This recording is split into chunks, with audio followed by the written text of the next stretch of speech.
guys, this is Ryan Reviews the Magic here, and today we're going to be jumping into Knott's Berry Farm. If you're new to my channel, my format for reviewing parks is built on the idea of the vibes and the rides. The vibes being how fun the park is to hang out in, and the rides being, of course, the rides, and each of those have their own parts to them. So first, let's dive into the vibes, and the first half of the vibes is sort of our objective park elements. These are types of things you would expect to see in the vibe section. So we're talking our theming, immersion, food, layout, cleanliness, all of those kinds of things. With this park, we'll start off with theming. Theming is incredible at this park.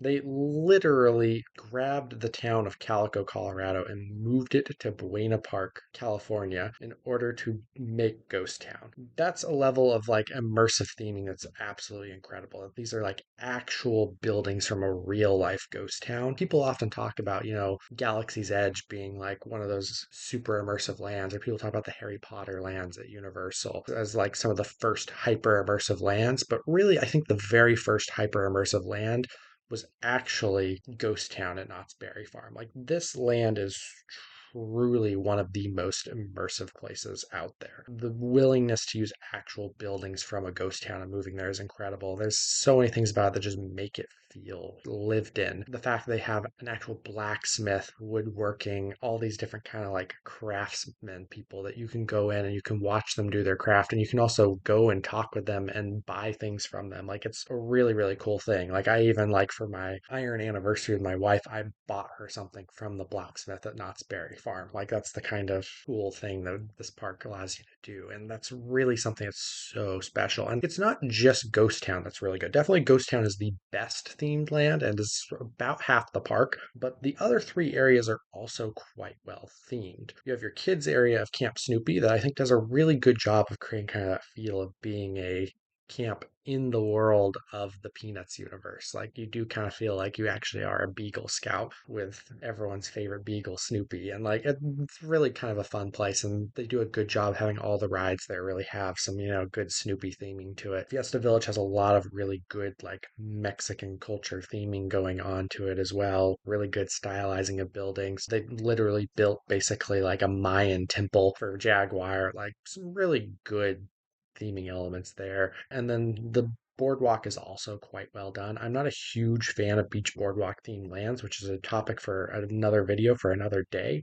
but this one is pretty well done as far as beach boardwalk themed lands go. Next, we're going to look into immersion, which is how a park makes the outside world kind of just melt away. That's how this park does quite well, which is really crazy because like this park's location actually is not great for immersion. It's very much surrounded by Southern California urban sprawl with busy roads on all four sides. Like it shouldn't be as immersive as it is due to that, but like the park does a really good job of keeping your sight lines inside the park. Something I think is very impressive is there are parts of Ghost Town that, despite the fact that there's a large roller coaster in Silver Bullet and then another large roller coaster in GhostRider in the land itself, that like there are parts of Ghost Town where you can look up in the sky and see nothing, where it's just the Ghost Town buildings. And that's really cool that like Ghost Town is even able to have places that still like make you feel like you're in an old west town, despite the fact there are the roller coasters there. And for the most part, like in Ghost Town, you actually only see things in Ghost Town. There's a couple rides, particularly a couple of the bigger coasters, especially the ones over in the boardwalk, do occasionally peer into other lands, particularly if you're on the side of that respective land that's near the boardwalk. For the most part, this park does a pretty good job of not breaking your sightlines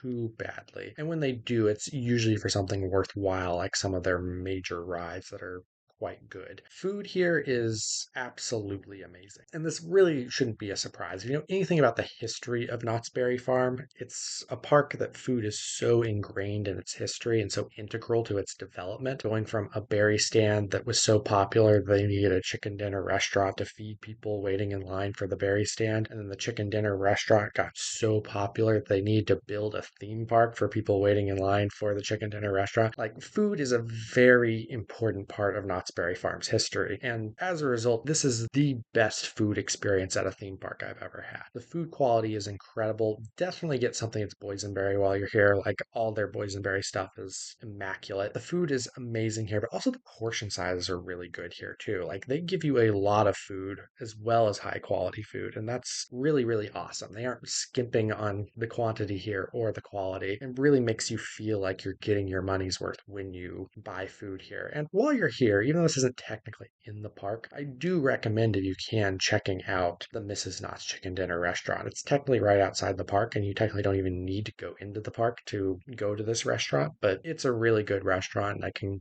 completely grasp how there was a line so long that someone needed to build a theme park for people to wait in line for it. Like it does make sense. Park layout here for the most part is just kind of a loop. There are a couple kind of quirks with it, particularly that come from how well themed a lot of these lands are, especially Ghost Town, which, like I said, is about half the park. Because the lands are so good at kind of bringing you into their world, that means that they don't necessarily have this like good like pathway of like, hey, here's the midway that you can go straight to where you want to go. So it is a loop, but a lot of times within the loop, you need to kind of navigate various nooks and crannies and corners throughout, and can make it feel a little maze-like, especially if you're unfamiliar with the layout. So that can be a problem if you're really, really just wanting to just run through things, but I don't hate these nooks and crannies. I actually really like this idea because I think it does a great job of bringing you into the lands and the story and the immersion of the lands themselves to have them feel a lot more lived in and less park like, despite the fact that they are an amusement park and there's rides everywhere. And so that's something I really do like about this park, but be warned, it is a park that you may need a little bit of a learning curve to figure out where you're going around while you're in it. But so for our overall objective vibe score, I'm going to be giving this a 95 out of 100. This park is a really, really well done park. There's a lot of things going right here. Pretty much every aspect of it is just firing at almost all cylinders and near perfect execution of this, I feel. Like there's exactly one park, which we'll be getting to later, that I think executes a little bit better vibes, but not much better vibes. The next thing I talk about is our concept execution. And the example I like to use to help kind of describe what this is a good vanilla ice cream versus a bad chocolate ice cream. In general, you probably like chocolate ice cream more than vanilla ice cream. However, if you have a really good vanilla ice cream, it's often better than a really bad chocolate ice cream. And kind of the same thing goes here. Like a theme park in general is going to do better than a generic amusement park in these sort of objective elements, but a well executed amusement park may be more fun to be in than a poorly executed theme park. And so that's sort of where this concept execution comes in. And so with Knott's is the first park that I've talked about on this channel as a theme park, and thus this is potentially exists to handicap it. Now, in this case, it doesn't handicap Knott's due to the fact that Knott's does a very good job of executing its identity. Knott's identity very much is being this kind of mostly kind of Western culture, like Western United States culture theme park that also likes to mix in the thrill rides. And its execution is quite well done. Like I said earlier, there are times within like Ghost Town that you legitimately can't see any rides, despite the fact there's rides everywhere, which can really create this super immersive space. But also, like, yeah, when there are rides, a lot of the rides that you do see are doing a great job of providing kinetic energy or are good enough rides to be worth the little bits of sightline breaking that they cause. And so this park does this really good job of being kind of balanced between this. It's also really incredible given how small this park is, just how much they can pack into it. And so like the park identity execution here is extremely well done. I really, really do like it quite a bit. And so with that, I'm going to be giving it a 85 out of 100 in this concept execution, which gives it an overall vibe score of 90 out of 100. This is a great park to hang out in. Like it really is, and is such a fun place to be. And there's so much history here as well. Like it's a much older park than the previous parks that I've reviewed at this point. It's really just a fun place to be. Next, we're going to be diving into the rides. And the rides, there are two halves of the rides, the non-coaster rides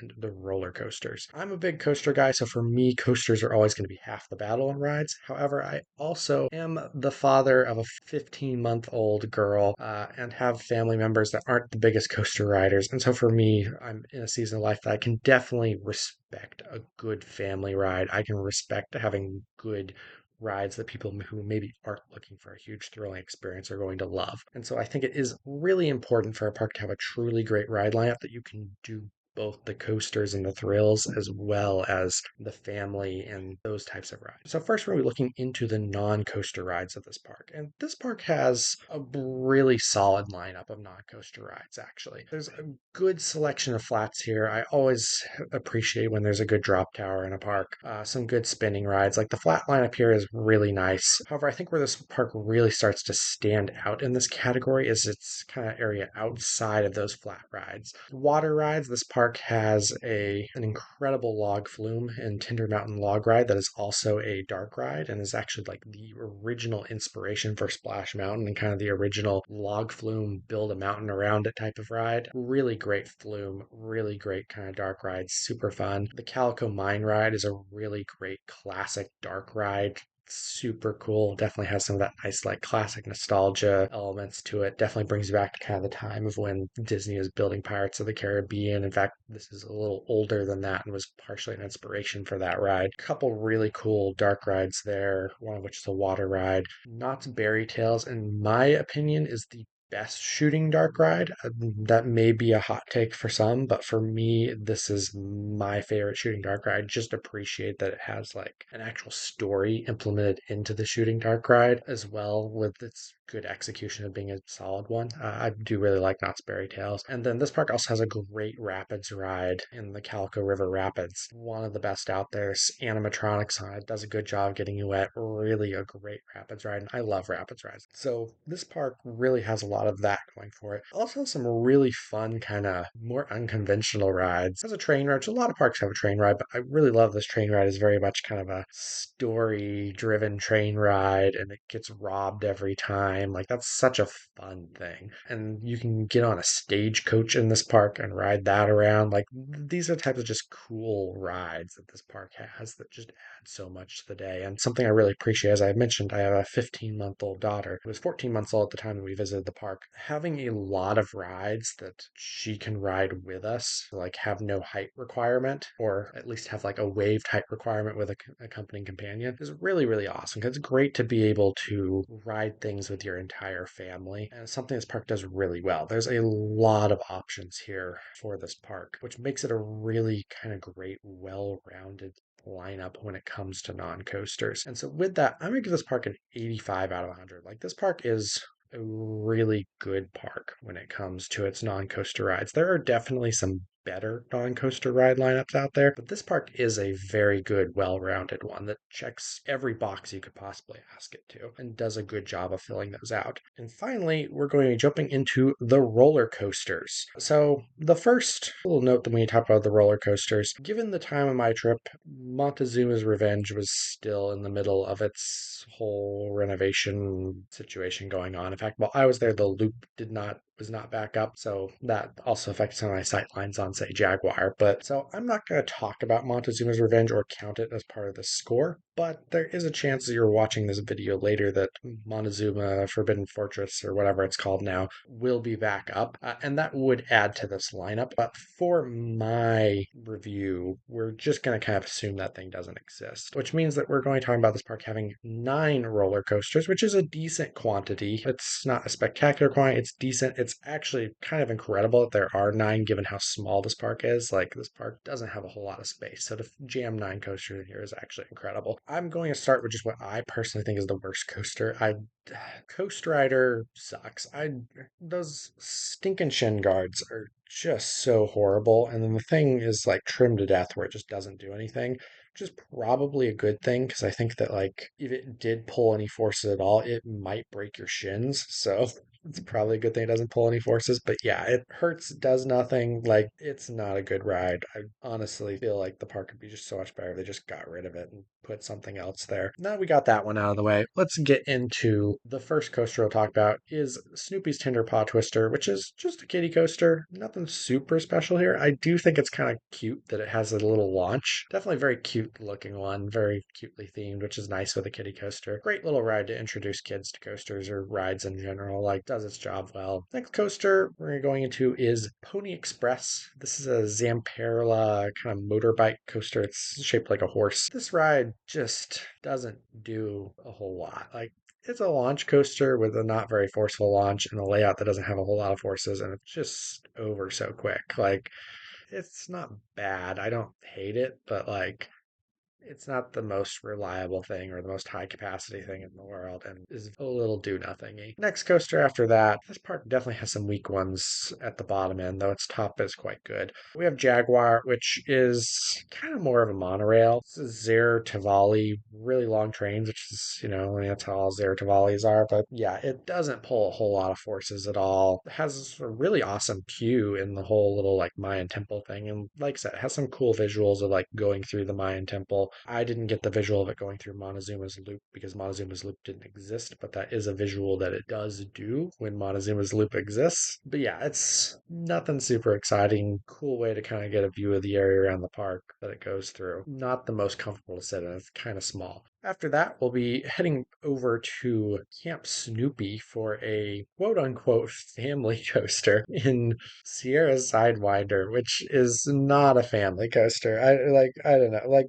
this thing pulls a surprising amount of positive G's down at the bottom of its kind of helixes. Really quite a forceful ride. And then like if it's spinning, it can spin pretty fast and get pretty crazy. I didn't have like too heavy spinning of a ride, but like still thought like, oh, that's a pretty strong coaster, especially for a quote unquote family coaster. Yeah, it's like Sierra Sidewinder is really solid coaster, worth checking out kind of every time you go out here, even when there's, a decent amount of thrill coasters. Number four for me is HangTime. HangTime was probably the most disappointing coaster at the park for me. I think a big part of that was I live up in Oregon, so I had ridden Adrenaline Peak, which is a coaster that I love. And so HangTime kind of just looks like a bigger Adrenaline Peak. It's really lacking on the forces. It's not nearly as forceful as something like Adrenaline Peak. And so that was very kind of disappointing for me. It's not like a completely forceless experience. There's definitely a few positives in some of the valleys. There's not a ton of hang time in it, which is a little weird given that it's called hang time. But like, it's still a good coaster. It just was kind of disappointing for me because I think I had far too high of expectations for it. Number three for me is Silver Bullet. And Silver Bullet is a B&M invert, and I've said many times before, B&M inverts, they're all good, and this is no different. People often say this is one of the weaker B&M inverts. I personally have it kind of more in the middle-ish of the B&M inverts I've ridden. I definitely wish the drop was better. Like, yeah, the drop is very much just kind of a ramp to get you up to speed on this ride, unfortunately, just because it has to get around Jaguar. But the rest of the layout actually is quite good on this ride. There are some good forceful inversions on it, especially on the way back as it's kind of coming back towards the station. It actually does provide a lot of that classic B&M invert, whippy inline twist, zero G rolls, and a really forceful helix at the end. But like, the way out is definitely still quite good. It's a very unique layout on the way out. It definitely does some things that most B&M inverts don't. Once you kind of start to realize what it is, like, it's not quite your normal B&M invert, though it does pull off that in the second half of the ride, but it's still a really good solid ride, and I don't mind the little bit more varied experience that it provides. The second best ride in the park for me is Accelerator, which is the original Intamin accelerator coaster. Launch on this is absolutely incredible. This one actually has a more forceful launch than like Dragster and King Dakar had, and as a result, this actually is, in my opinion, the best of the Intamin accelerators I've ridden. I think it's better than Dragster was, just because the launch is a little bit more punchy. The drop definitely can pull some pretty good airtime over the top hat, and it's a little longer layout. And like, yeah, it wasn't quite as fast or as tall as something like Dragster, but you're up at that height for such a short time that height and speed you really don't notice that much. The best coaster in the park, in my opinion, is GhostRider, a CCI Woody that was later renovated by GCI, and this is an absolutely incredible wooden roller coaster. It's so good. The first half is really solid with like good kind of big camelbacks with some good airtime on them, some good laterals on the turnarounds, like really kind of solid layout like that. and then you kind of pull into that mid-course brake run, and it throws you out of your seat on the drop out of the mid-course brake run. In the second half, without really, there's no really great way to describe the second half other than it just tries to kill you the entire second half of the ride in a good way. This is one of my all-time favorite roller coasters I've ever ridden. Ghost Rider is absolutely amazing. Such a good coaster. Such a good coaster. Great airtime, great laterals, just really good, just wild layout. With that said, for me, I give this park's overall coaster lineup a score of 75 out of 100. I think this is a really solid coaster lineup, especially the top end of it is really quite good. I definitely wish there could be a little more numbers and a little bit better kind of outside the top five, but the top five and especially that top two is just good enough that this coaster lineup definitely is a really good solid coaster lineup worthy of a 75 out of 100. And so that gives us a ride score of 80 out of 100. And so with that 80 out of 100 ride score and a vibe score of 90 out of 100, that gives this park an overall score of 85 out of 100. If you've seen my videos, you know that kind of my scoring system, that 50 is about average. So 85 is extremely good. This park is one of my favorite parks I've ever been to. I really love this park. It's a great park overall. It's extremely well rounded. Now, in terms of is it better than Disneyland? Well, to answer that question, you're going to have to stick around for a couple weeks because I have a Disneyland review coming up in a couple weeks, and that will give you the answer of what park is better, Disneyland or Knott's Berry Farm. So, with leaving you with that cliffhanger, those are my thoughts on Knott's Berry Farm. What are your thoughts? Please leave them in the comments below. And of course, please like and subscribe. And until next time, please try to go and be the friendliest people in the West.